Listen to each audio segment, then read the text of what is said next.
అందరికీ నమస్కారం. మనం ఈ వీడియోలో 6వ తరగతిలోని పోతన బాల్యం అనేటటువంటి పాఠ్యభాగాన్ని గురించి పూర్తిగా తెలుసుకుందాం. ఇంకా ఈ ఛానల్ని ఎవరైనా సబ్స్క్రైబ్ చేసుకోకపోతే వెంటనే సబ్స్క్రైబ్ చేసుకోండి. ఈ ఛానల్లో వచ్చేటటువంటి వీడియోలను మీ స్నేహితులకు షేర్ చేయండి. పాఠ్యభాగం పేరు పోతన బాల్యం. ఈ పాఠ్యభాగాన్ని రచించినటువంటి కవి డాక్టర్ వానమామలై వరదాచార్యులు గారు. పాఠం నేపథ్యం, ఉద్దేశాన్ని గురించి చూద్దాం. తిప్పన పోతన ఇద్దరు అన్నదమ్ములు. తిప్పన మరియు పోతన ఇద్దరు కూడా అన్నాతమ్ముళ్ళు. చిన్నప్పటి నుంచి వారిద్దరూ ఒకరిని విడిచి మరొకరు ఉండలేనంత ప్రేమతో మెలిగే వాళ్ళు. ఎంతో ఆశ్చర్యం కలుగుతుంది కదా. అన్నదమ్ములు కూడా ఇద్దరు ఒకరిని విడిచి మరొకరు ఉండలేనంత ప్రేమగా ఉండేటటువంటి వాళ్ళు. ఇది సోదర స్వభావం. అంటే అన్నను విడిచి తమ్ముడు ఉండలేడు, తమ్ముడిని విడిచి అన్న కూడా ఉండలేడు. అలాగే వారిద్దరి మధ్య ప్రేమ ఎట్లా ఉండేది, వారి బాల్యం ఎట్లా గడిచింది మొదలైన విషయాల్ని ప్రస్తుత పాఠ్య భాగంలో చూడవచ్చు. వాళ్ళిద్దరి మధ్య ఉన్నటువంటి ప్రేమ ఎలా ఉండేది, వాళ్ళ బాల్యం ఏ విధంగా గడిచింది అనేటటువంటిది ఈ పాఠ్యభాగంలో ఉన్నటువంటి విషయం. పిల్లల అభిరుచులను, ఆసక్తులను తెలియజెప్పడం ఈ పాఠం ఉద్దేశం. పిల్లల యొక్క ఇష్టాలను అలాగే ఆసక్తుల్ని తెలియజేయడమే ఈ పాఠం యొక్క ఉద్దేశం. పాఠ్యభాగ వివరాలు. ఈ పాఠం కావ్య ప్రక్రియకు చెందింది. ఈ పాఠం అనేటటువంటిది కావ్య ప్రక్రియకు చెందింది. కావ్యము అంటేనే వర్ణనతో కూడుకున్నటువంటిది అని అర్థము. మహాకవి పోతన జీవితం ఆధారంగా డాక్టర్ వానమామలై వరదాచార్యులు రచించిన పోతన చరిత్రము అనే మహాకావ్యంలోని ప్రథమాశ్వాసం నుంచి తీసుకోబడింది. వానమామలై వరదాచార్యులు గారు పోతన చరిత్రము అనే మహాకావ్యాన్ని రాశారు. ఆ కావ్యంలోని అంటే పోతన చరిత్రము అనేటటువంటి కావ్యంలోని ప్రథమాశ్వాసం నుంచి తీసుకోబడిందే పోతన బాల్యము అనేటటువంటి పాఠ్యభాగము. ఇప్పుడు కవి పరిచయాన్ని గురించి చూద్దాము. కవి వానమామలై వరదాచార్యులు గారు 20వ శతాబ్దపు మహాకవుల్లో ప్రముఖుడు డాక్టర్ వానమామలై వరదాచార్యులు గారు. 20వ శతాబ్దానికి చెందినటువంటి కవుల్లో చాలా ప్రసిద్ధి వహించిన వాళ్ళు ఎవరు అంటే డాక్టర్ వానమామలై వరదాచార్యులు గారు. ఈయన వరంగల్ జిల్లాలోని మడికొండ అనేటటువంటి గ్రామంలో జన్మించారు. వరంగల్ జిల్లా మడికొండ గ్రామంలో జన్మించారు. ఆదిలాబాద్ జిల్లా చెన్నూరులో స్థిర నివాసం ఏర్పరచుకున్నారు. జన్మించింది మాత్రం వరంగల్ జిల్లా మడికొండ. ఆదిలాబాద్ జిల్లా చెన్నూరు అనేటటువంటి ప్రాంతాన్ని స్థిర నివాసంగా ఏర్పరచుకున్నారు. అభినవ పోతన, అభినవ కాళిదాసు, మధుర కవి, కవి చక్రవర్తి మొదలైనవన్నీ కూడా వానమామలై వరదాచార్యులు గారి యొక్క బిరుదులు. ఈయన సంస్కృతం, తెలుగు భాషల్లో చక్కని పాండిత్యం కలిగిన వారు. సంస్కృత భాష, తెలుగు భాషలో మంచి పండితులు వానమామలై వరదాచార్యులు గారు. పోతన చరిత్రము, మణిమాల, సూక్తి వైజయంతి, జయధ్వజం, వ్యాసవాణి, కూలిపోయే కొమ్మ, రైతు బిడ్డ మొదలైన గ్రంథాలను రచించారు వానమామలై వరదాచార్యులు గారు. ఆంధ్రప్రదేశ్ సాహిత్య అకాడమీ పురస్కారం, వారణాసి వారి విద్యా వాచస్పతి మొదలైనటువంటి పురస్కారాల్ని కూడా అందుకున్నారు వానమామలై వరదాచార్యులు గారు. ఇప్పుడు ప్రవేశికలోకి ప్రవేశిద్దాం. అన్నదమ్ములు కలిసి ఉంటే రామ లక్ష్మణులతోటి పోలుస్తారు. అన్నదమ్ములు ఇద్దరు చక్కగా కలిసిమెలిసి ఉంటే ఏమంటారంటే రామ లక్ష్మణులు అంటారు. ఇంకా కవల పిల్లలు పుడితే కూడా ఒకరికి రాముడని ఇంకొకరికి లక్ష్మణుడు అని పేరు పెట్టుకుంటారు. రామ్, లక్ష్మణ్ ఈ విధంగా కూడా పేర్లు పెట్టుకోవడం అనేటటువంటిది చూస్తూనే ఉన్నాము. తిప్పన పోతనలు కూడా రామ లక్ష్మణులు అని అనేవాళ్ళు. తిప్పన మరియు పోతన ఇద్దరు ఎలా ఉండేవాళ్ళంటే రామ లక్ష్మణులు అనే విధంగా ఉండేటటువంటి వాళ్ళు. వీళ్ళలో పోతనకు ఆటలంటే ఇష్టం. మామూలుగా చిన్నతనంలో పిల్లలందరికీ కూడా ఏమంటే ఇష్టం అంటే ఆటలంటే చాలా ఇష్టం. అట్లాగే పోతనకు కూడా ఆటలంటే చాలా ఇష్టం. బాల్యంలో ఆ అన్నాదమ్ములు ఇద్దరిని రామ లక్ష్మణులు అని ఎందుకు అనేవాళ్ళో, పోతన ఏ ఆటలు ఆడేవాడో, అతన్ని చూసిన వాళ్ళు ఏమనుకునే వాళ్ళో వానమామలై వరదాచార్యులు రాసిన ఈ పద్యాలను చదివి తెలుసుకోండి. వాళ్ళిద్దరూ కూడా ఏ ఆటలు ఆడేవాళ్ళు, వాళ్ళను రామలక్ష్మణులు అని ఎందుకనేవాళ్ళు, ఆటలాడేటటువంటి సమయంలో వాళ్ళను చూసి ఏమనుకునే వాళ్ళు అనేటటువంటి విషయాలన్నీ తెలియాలంటే ఈ వీడియోను మొదటి నుంచి చివరి వరకు చూడండి. తిప్పన సౌభ్రాత్రమ్మన అప్పురిని గల చిన్న పెద్దలందరికీ కడున్మెప్పు అనుజునకు అన్నయన్నన్ గొప్పగు తమ్ముడన అన్నకున్ ప్రాణంబౌ తమ్ముడన్న అనుజునకున్ ప్రాణంబౌ. తిప్పన సౌభ్రాత్రమ్మున, తిప్పన యొక్క సౌభ్రాత్రమ్మున అంటే సోదర భావంతో, తమ్ముని పట్ల ఉన్నటువంటి సోదర భావంతో అప్పురిని గల, ఆ పురి అంటే పట్టణం, ఆ ప్రాంతంలో ఉన్నటువంటి చిన్న పెద్దలందరికీ కడున్మెప్పు, చిన్నవాళ్ళు పెద్దవాళ్ళు అందరూ కూడా తిప్పనను చూసి ఆహా తమ్ముని చూడు ఎలా చూసుకుంటున్నాడో అని అనుకునే విధంగా, అంటే ఆదర్శమైనటువంటి భ్రాత, ఆదర్శమైనటువంటి సోదరుడు ఎలా ఉండాలంటే తిప్పన్లాగా ఉండాలి అని అందరూ కూడా అనుకునే విధంగా ప్రవర్తించేటటువంటి వాడు. అందరికీ కూడా తిప్పన యొక్క సోదర ప్రేమ చూస్తూ ఉంటే చాలా సంతోషం కలిగేది. అనుజునకు అన్నయన్నన్, అనుజుడు అంటే తమ్ముడు, తమ్ముడు అయినటువంటి పోతనకు కూడా అన్నయన్నన్, అన్న అయినటువంటి తిప్పన అంటే గొప్పగు, గొప్ప అంటే గౌరవము, అన్న పట్ల చాలా గౌరవంతో ఉండేటటువంటి వాడు. తమ్ముడన్న అన్నకున్ ప్రాణంబు, తమ్ముడంటే మరి తిప్పన ఎలా ఉండేవాడు అంటే ప్రాణము, అంటే ప్రాణంతో సమానుడు. ఎవరు అంటే పోతన, ఎవరికి అంటే తిప్పనకు. తిప్పన సోదర భావంతో ఆ నగరంలో ఉండేటటువంటి చిన్న పెద్దలందరికీ కూడా అన్నంటే ఇలా ఉండాలి అని అనిపించే విధంగా ప్రవర్తించేటటువంటి వాడు. అలాగే ఆ తమ్ముడికి కూడా అన్నంటే ఎంతో గౌరవం. అలాగే తమ్ముడంటే అన్నకేంటి అంటే ప్రాణము, అంటే ప్రాణంతో సమానం. ఎవరంటే అంటే తమ్ముడంటే. ఆహా, ఇలాంటి ఆదర్శమైనటువంటి సోదరులు ఎక్కడైనా ఉంటారంటే ఈ కాలంలో మాత్రం కనిపించరు. ఆహా, ఎంత బాగా ఉందో చూడండి. తనకు ఎవ్వరేని తినుబండారమిడరేని అనుజున కిడక తిప్పన తినడు అనుజన్మునెవ్వరేమనిన తానడ్డము వచ్చు మైనీగ వాలనీయడు గడియసేపింట తమ్ముడు గానరాకున్న వెదకు కన్పడుదాకా వెతను చెందు తన ప్రాణమునకెంతయును కూర్చు వస్తువే అవరంజు అడిగిన ఎంతను సంగు భోజనమునర్చుతరి నిద్రపోవు వేలలందు వీయసుడు తన ఎండనుండవలెను తగవులాడుటననేమో తెలియరనగా గునులు సోదరుల్ రామలక్ష్మణులు మనులు. తనకు ఎవరేని తినుబండారమిడిరేని, తనకి ఎవరైనా కానీ తినుబండారము అంటే తీపి వస్తువు గనక ఇడిరేని ఇచ్చినట్లయితే అనుజునకు ఈడక, అనుజుడు అంటే తమ్ముడు. తిప్పన ఏం చేసేవాడంటే తనకి ఎవరైనా తీయని పదార్థాన్ని ఇచ్చినట్లయితే తమ్మునికి ఈడక, తమ్మునికి ఇవ్వకుండా తిప్పన తినడు, తమ్మునికి ఇవ్వకుండా తిప్పన తినడు.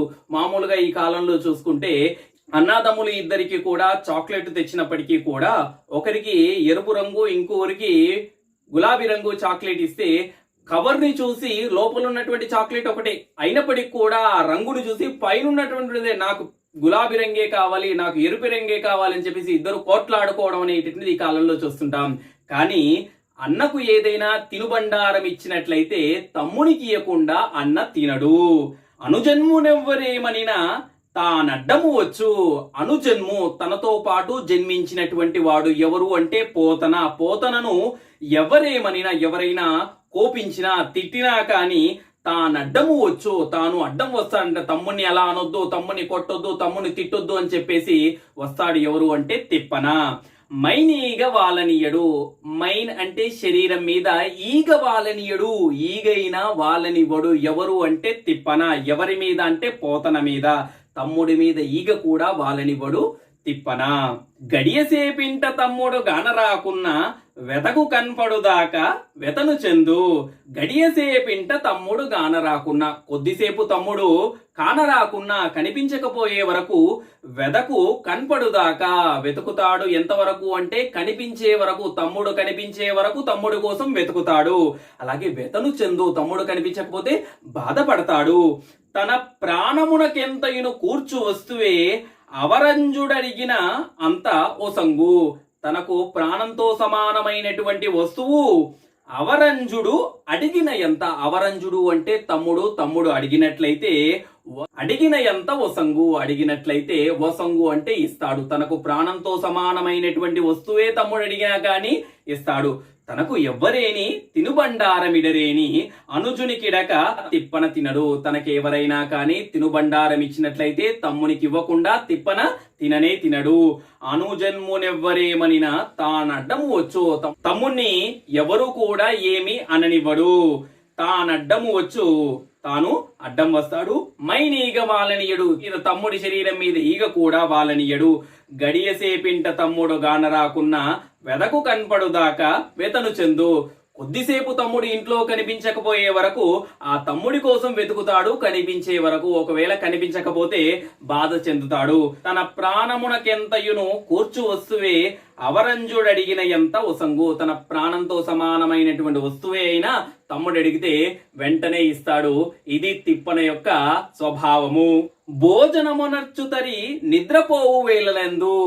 భోజనమునర్చుతరి భోంచేసేటటువంటి సమయంలో, తరి అంటే సమయంలో, నిద్రపోవు వేళ నిద్రపోయేటటువంటి సమయంలో కూడా అవీయసుడు తన ఎండ నుండవలెను. అవీయసుడు అంటే తన తమ్ముడు. ఎవరు తన తమ్ముడు అంటే పోతన. పోతన తన ఎండ ఉండవలెను, తన దగ్గరే ఉండాలి. తినేటప్పుడు అలాగే నిద్రపోయేటటువంటి సమయంలో కూడా అన్న వెంట ఉండాలి. తగవులాట నేమో తెలియరనగా గుణులు. తగువులాట అంటే ఏంటి, పోట్లాడుకోవడం అంటే ఈ అన్నాదమ్ములు ఇద్దరికి కూడా తెలియదు.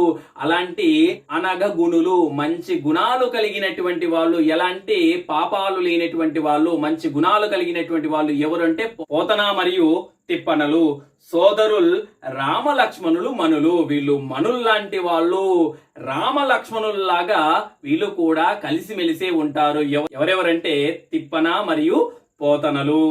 తిప్పన చదివేడు పద్యము చప్పున ఒకసారి వీణసరి. పోతన తా విప్పక పొత్తము ఒప్పజెప్పును అద్దానినేమి చెప్పుట తెలివిన్. తిప్పన చదివేడు పద్యము. తిప్పన చదివేటటువంటి పద్యము చప్పున ఒక్కసారి వినినా, వెంటనే ఒక్కసారి వినసరి అంటే వినగానే, పోతన తా పొత్తము విప్పక. పోతన తా అంటే తాను, పొత్తము విప్పక. పుస్తకానికి వికృతి పదం పొత్తము. పుస్తకాన్ని విప్పక అంటే తెరవకుండా, పుస్తకాన్ని తెరవకుండానే ఒప్పజెప్పు అంటే అప్పజెప్పేస్తాడు. తిప్పన ఒక్కసారి పద్యం చదివితే ఆ పద్యాన్ని విని వెంబడే అప్పజెప్పేస్తాడు. ఎవరు అంటే పోతన. అంటే ఏకసంతాగ్రహి. అంటే ఒక్కసారి విన్నటువంటి విషయాన్ని వెంబడే చెప్పేస్తే, దాన్ని పుస్తకాన్ని తెరిచి అందులో ఉన్న విషయాన్ని 10 సార్లు చదివి చెప్పడం కాదు. ఒక్కసారి వింటేనే వాటిని గుర్తు పెట్టుకుని మళ్ళీ తిరిగి అలా అప్పచెప్పేస్తాడు. ఎవరు అంటే పోతన. దానినేమి చెప్పుట తెలివిన్. ఆహా, ఎంత గొప్ప తెలివితేటలు కలిగినటువంటి వాడు కదా. ఆ తెలివిని గురించి ఎంత చెప్పినా కూడా తక్కువే. తిప్పన చెప్పేటటువంటి పద్యము ఒక్కసారి వింటేనే వెంటనే పోతన మళ్ళీ తిరిగి అప్పచెప్పేస్తాడు. ఆహా, పోతన యొక్క తెలివితేటలు ఎంత అమోఘమైనవో కదా. ఊకులెగురులందు దొండు మెండుగబడి సరుకుగొనడు లేచి ఉరుకునపుడే అరెడే భూమి వ్రక్కలయ్యనన్రా ఉక్కుబాలు పాటుగాంచి ప్రక్కవారు. దూకు ఎగురులందు. దూకడం ఎగరడంలో తొండు మెండుగా పడి దూకడం ఎగరడం చేసినప్పుడు అప్పుడప్పుడు కింద పడినా కూడా సరుకు కొనడు. ఆ గాయాల్ని కానీ ఆ బాధను కానీ లక్ష్య పెట్టడు, లెక్క చెయ్యడు. లేచి ఉరుకునప్పుడే అప్పుడే పడతాడు, అప్పుడే లేచి పరిగెడతాడు లేడి పిల్లలాగా. అరే భూమి వ్రక్కలయ్యనన్రా. అరే భూమి వ్రక్కలయ్యనన్రా. భూమి పగిలిపోయిందా? ఉక్కుబాలు పాటుగాంచి. ఆ పిల్లాడు ఎలా ఉన్నాడంటే ఉక్కుబాలుడు, ఉక్కు బంతిలాగా ఉన్నాడు.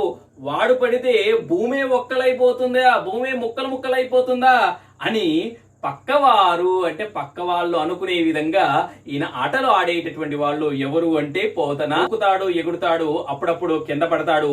కింద పడినప్పటికీ కూడా ఆ గాయాల్ని ఆ దెబ్బల్ని లక్ష్య పెట్టడు. లేచి వెంటనే పరిగెడతాడు. అరే ఈ పిల్లాడి ప్రభావానికి భూమైనా బద్దలైందా అనేటటువంటి విధంగా పక్క వాళ్ళు ఆశ్చర్యానికి లోనవుతారు. అటలమేటి విద్యలయందున వానికి వాడే సాటి, కొట్లాటను బాలురందరొక్కటైన ఎదిర్చెడి ధాటి, తీయగా పాటలు పాడుటయందు పికవానికి వానికి పోటీ, ఎందు మోమాటము కొంకు జంకులును బొత్తుగా వీడి చెరించునాతడున్. అతడున్ అంటే ఆ పోతన ఆటల మేటి, ఆటల్లో మేటి అంటే గొప్పవాడు, ఆటల్లో ఎంతో నిష్ణాతుడుగా ఉండేటటువంటి వాడు, చక్కగా ఆటలు ఆడేటటువంటి వాడు. విద్యలందున వాడికి వాడే సాటి, చదువుల్లో అయితే వాడికి వాడే సాటి, పోతనకు పోతనే సాటి అన్నమాట. ఆయనతో సమానమైనటువంటి వాళ్ళు ఎవరూ లేరు, చక్కగా చదువుకునేటటువంటి వాడు. కొట్లాటను బాలురందరొక్కటైన ఎదిర్చెడి దాటి, కొట్లాడడంలో బాలురందరొక్కటైనా అందరూ కలిసి పోతన మీదికి వచ్చినప్పటికీ కూడా ఎదిర్చెడి దాటి ఎదిరించగలిగినటువంటి శక్తివంతుడు ఎవరు అంటే పోతన. అందరూ కలిసి ఒక గుంపుగా వచ్చినప్పటికి కూడా భయపడేటటువంటి వాడు కాదు, అందరినీ ఎదిరించగలిగినటువంటి శక్తివంతుడు ఎవరు అంటే పోతన. తీయగా పాటలు పాడుట యందు, చక్కగా మధురంగా పాడడంలో పికవానికి వానికి పోటీ. పికవాణి అంటే కోయిల, కోయిలకు వానికి పోటీ, వానికి అంటే పోతనకు పోటీ. నువ్వా నేనా అన్నట్టుగా పాడేటటువంటి వాళ్ళు ఎవరు అంటే పోతన, కోయిల. అంటే కోయిలతో సమానంగా పాడేటటువంటి వాడు, ఇంకా చెప్పాలంటే కోయిల కన్నా మధురంగా పాడేటటువంటి వాడు పోతన. ఎందు మోమాటము కొంకు జంకులను బొత్తుగా వీడి చెరించు. ఎక్కడ కూడా, ఎందు అంటే ఎక్కడా కూడా, మోమాటము అంటే మొహమాటము, కొంకు జంకులను అంటే భయం కాని సంకోచం కాని, బొత్తుగా అంటే బొత్తిగా కూడా వీడి చెరించు లేకుండా ఉండేటటువంటి వాడు. భయం కాని మొహమాటం కాని సంకోచం కాని ఈయనకు తెలియదు. ఎవరికి అంటే పోతనకు. పోతన ఆటల్లో చక్కగా ఆరితేరినటువంటి వాడు, చదువుల్లో కూడా పోతనకు పోతనే సాటి, ఆయన మించినటువంటి వాళ్ళు ఎవరూ లేరు. కొట్లాటలో బాలురందరూ ఒకటైనప్పటికీ కూడా వాళ్ళందరినీ ఎదిరించగలిగినటువంటి శక్తివంతుడు పోతన. అలాగే తీయగా పాటలు పాడడంలో, తీయగా మధురంగా పాటలు పాడడంలో కోయిలకు పోతనకు ఇద్దరికి పోటీ. మొహమాటం భయం సిగ్గు అనేటటువంటి భావాలు ఎరుగడు ఎవరు అంటే మన పోతన.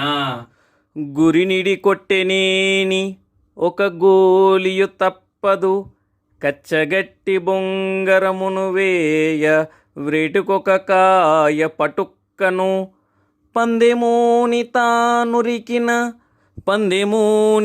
తానురికిన లేడి పిల్లవోలే ఒక్కని అయ్యకు చిక్కడద్దిరా, చిరుతడ సాధ్యుడంచు ఎదచేయిడి విస్మయమందనందరున్.